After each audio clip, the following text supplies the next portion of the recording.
اکثر لوگوں کے دماغ میں گندے گندے خیال آ رہے ہوتے ہیں، بعض لوگوں کو نماز میں خیال آ رہے ہوتے ہیں، تو یہ ایسے ہی نہیں آ رہے ہوتے ہیں، بلکہ آقا علیہ الصلوۃ والسلام نے ارشاد فرمایا، مشکات کے اندر حدیث موجود ہے، آپ صلی اللہ علیہ وآلہ وسلم فرماتے ہیں کہ شیطان تمہارے دلوں پر گھٹنے ٹیکے ہوئے بیٹھا ہے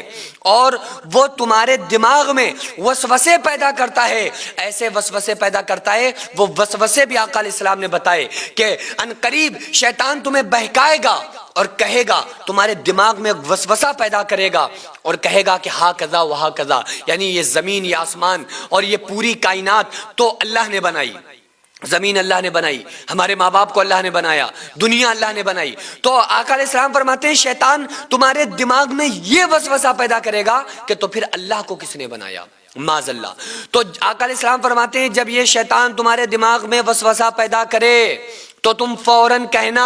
اعوذ باللہ من الشیطان الرجیم، یعنی پناہ مانگتا ہوں میں اللہ کی شیطان مردود سے۔ اور آقا علیہ السلام نے فرمایا شیطان تمہارے دلوں پر گھٹنے ٹیکے ہوئے بیٹھا ہے، جب بندہ ذکر کرتا ہے، عمل کرتا ہے اور قرآن پڑھتا ہے اور اللہ کی یاد میں مشغول ہوتا ہے تو شیطان گھٹنے ہٹا لیتا ہے، ورنہ دوبارہ سے وہ گھٹنے رکھ کے بیٹھ جاتا ہے۔ قرآن میں اللہ نے فرمایا نا ان الشیطان للانسان عدو مبین، کہ شیطان انسان کا کھلا دشمن ہے۔ اچھا، دشمنی کا مطلب یہ تھوڑی ہے کہ وہ لاٹھی اور ڈنڈا لے کر آئے گا، بلکہ دشمنی کا مطلب یہ ہے کہ وہ ہر چند یہ کوشش کرے گا کہ بندہ عبادت نہ کر لے، نماز نہ پڑھ لے، دین کے کاموں کا نہ کر لے اور صراط مستقیم پر نہ چلے، ہمیشہ وہ یہی کوشش کرے گا۔ آقا علیہ الصلوۃ والسلام نے ایک لکیر کھینچی، ایک خط کھینچا، فرمایا لوگوں یہ اللہ کا راستہ ہے، دائیں بائیں اور کھینچے، فرمایا یہ بھی راستے ہیں لیکن ان پر ہر ایک پر شیطان بیٹھا ہے جو اپنی طرف بلاتا ہے۔ اور جب اللہ نے شیطان کو جنت سے نکالا اور کہا کہ مردود پاجی نکل جا یہاں سے، تو اس نے کیا کہا تھا؟ اس نے کہا تھا کہ اے اللہ مجھے تو نے مردود کر ہی دیا ہے، لیکن قیامت تک کی مہلت دے دے تاکہ میں تیرے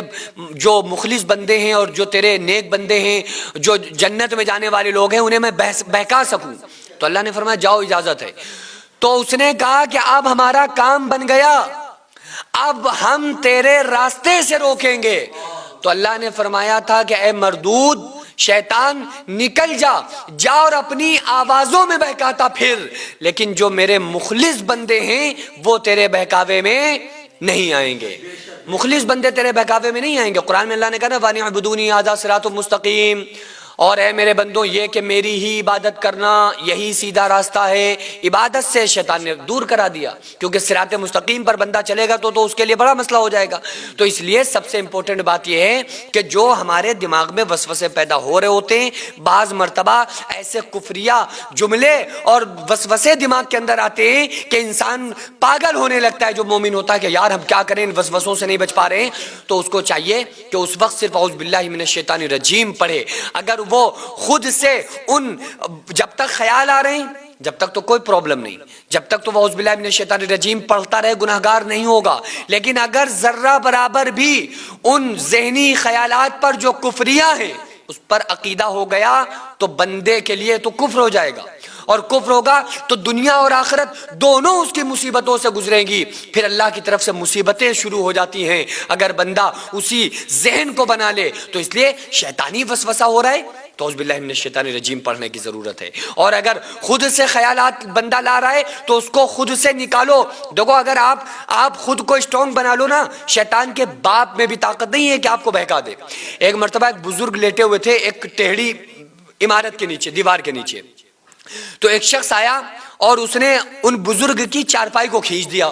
تو انہوں نے پوچھا اے کون ہو، کیا کر رہے ہو؟ کہا رے حضرت جس دیوار کے نیچے آپ لیٹے ہیں یہ دیوار گر جائے گی آپ کے اوپر۔ کہا رے بھائی شکریہ، بڑے اچھے آدمی ہو، تمہیں اتنا ہمارے اوپر ترس آ رہا ہے۔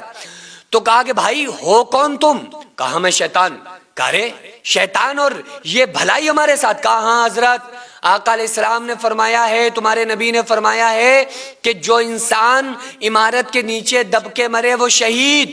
تو ڈرتا ہوں کہ کہیں ایسا نہ ہو یہ دیوار تم پہ گر جائے اور کہیں تمہیں یہ شہادت کا درجہ نہ مل جائے۔ تو دیکھو انہیں ان کے ساتھ کیا کر رہا ہے, انہیں بچا رہا ہے, ہمیں سلا رہا ہے راتوں میں, ہمیں جو ہے ہمارے دماغ میں وسوسے پیدا کر رہا ہے, لیکن ان کے جان کی تک حفاظت کر رہا ہے, کیونکہ وہ ایمان والے لوگ تھے. ان کے ایمان میں اتنی طاقت تھی کہ شیطان جلدی ان کے قریب نہیں آتا تھا, اور شیطان اگر آ بھی جائے تو شیطان کا ان پر زور نہیں چلتا تھا. وہ بچے جو بھوک سے بلبلا کے سو جایا کرتے تھے, وہ مائیں جو اپنے بچوں کو جھوٹا دلاسا دے کر سلا دیا کرتی تھی. آج ایسے 100 سے زیادہ ایسے گھر ہیں جن کو ہر مہینے ہماری سوسائٹی راشن دیتی ہے. وہ بچے آرام سے کھانے کھاتے ہیں اور آپ تمام لوگوں کو دعاؤں سے نوازتے ہیں. 100 سے زیادہ گھروں میں راشن دینا, ان کی دوا علاج کا خیال رکھنا, ان کی سردیوں میں کپڑوں اور لحاف کا اور بستروں کا کمبل کا انتظام کرنا, آپ لوگوں کے تعاون سے ہی غریبوں کے گھر میں راشن پہنچتا ہے. وہ بیوہ عورتیں جن کا کوئی سہارا نہیں تھا, وہ یتیم بچے جن کو کوئی پوچھنے والا نہیں تھا, آج الحمدللہ ان کے سروں پر ہاتھ ہے. آج الحمدللہ ان کو کسی بات کی کوئی پریشانی نہیں ہے. یہ صرف پاسبل ہوا ہے آپ لوگوں کے تعاون سے.